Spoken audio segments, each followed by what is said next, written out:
Hey Time Twist Hub fans. Imagine standing on a dusty plain under a blazing sun, the air thick with tension. It's 331 BC, and you're at Gaugamela, where a young Macedonian king, just 25 years old, is about to face the might of the Persian Empire. This is Alexander the Great, a man whose ambition burns brighter than the desert heat, staring down Darius III, a king with an army so vast it seems to stretch to the horizon. This isn't just a battle. It's the clash that will decide the fate of empires. Buckle up, because the Battle of Gaugamela is a story of strategy, courage, and one man's audacity to rewrite history. Let's dive into why this epic showdown still gives us chills today. First, let's set the stage. Alexander, the ultimate underdog, has already conquered half the known world by his mid-20s. He's like the ancient world's rock star, unstoppable, with a loyal army forged through years of victories. But now he's in Mesopotamia, modern-day Iraq, facing his toughest challenge yet. Darius III, the Persian king, isn't messing around. After losing to Alexander at Issus 2 years earlier, he's back with a vengeance, commanding an army estimated at 100,000 strong. Some say even 250,000. Picture chariots with scythes on their wheels, war elephants rumbling in the distance, and a sea of spearmen ready to crush anything in their path. Alexander, he's got just 47,000 men.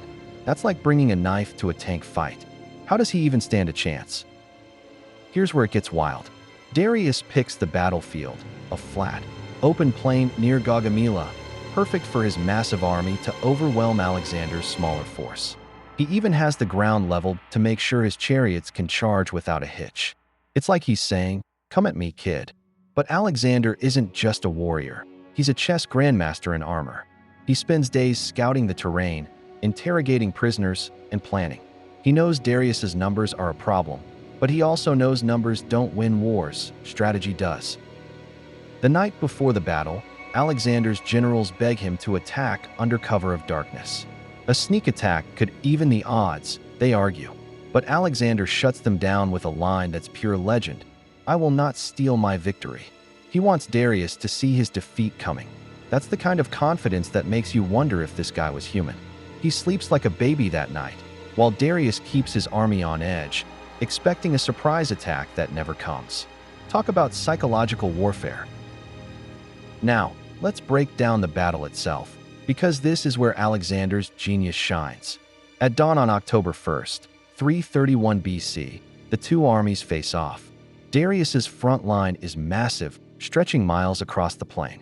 He's got his best troops in the center, his deadly chariots ready to slice through Macedonian ranks, and cavalry on the flanks to outmaneuver Alexander.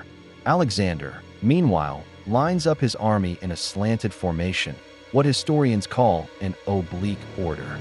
It's like he's playing 4D chess while Darius is stuck on checkers. His right flank, led by his elite companion cavalry, is angled forward, while his left is pulled back, tempting Darius to overcommit.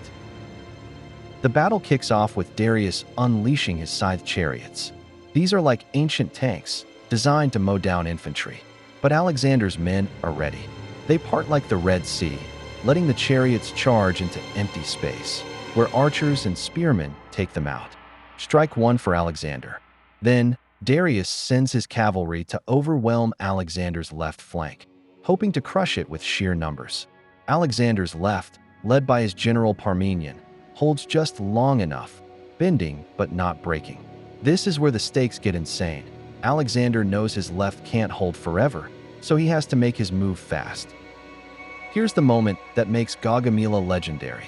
Alexander spots a gap in Darius's line as the Persian cavalry overextends.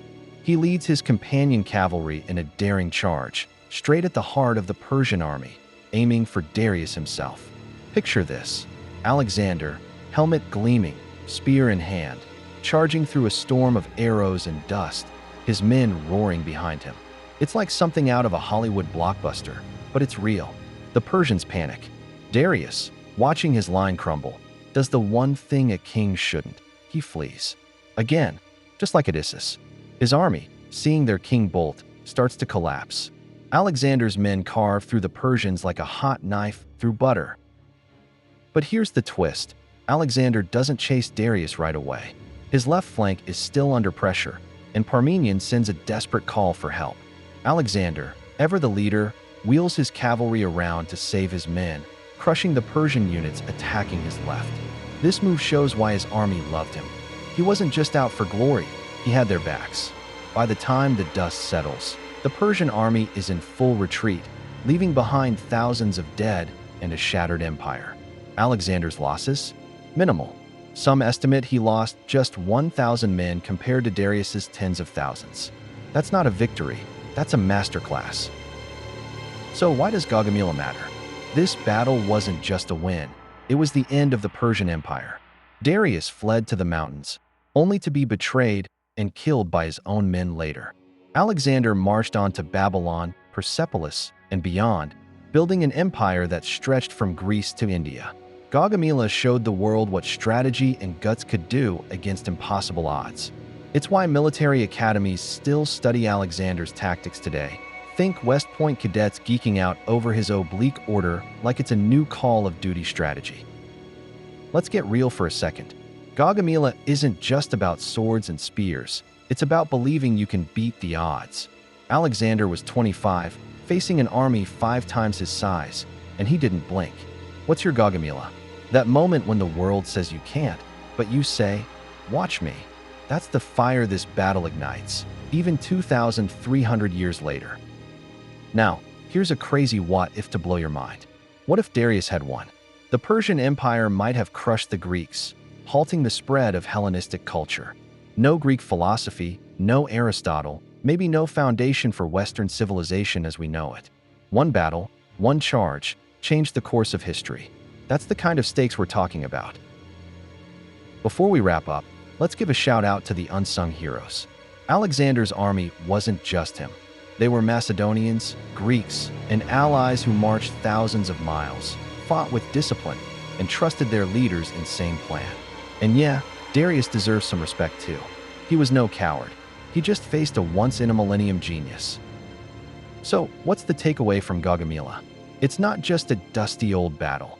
It's a reminder that strategy, courage, and a little bit of swagger can change the world. Alexander didn't just fight a battle, he made history. And now you know why Gaugamela is the ultimate underdog story that still slaps in 2025. If you love this dive into Alexander's epic victory, smash that like button, hit subscribe, and ring the bell for more history that hits like a Macedonian phalanx. Drop a comment. Could you lead a charge like Alexander, or would you be running with Darius?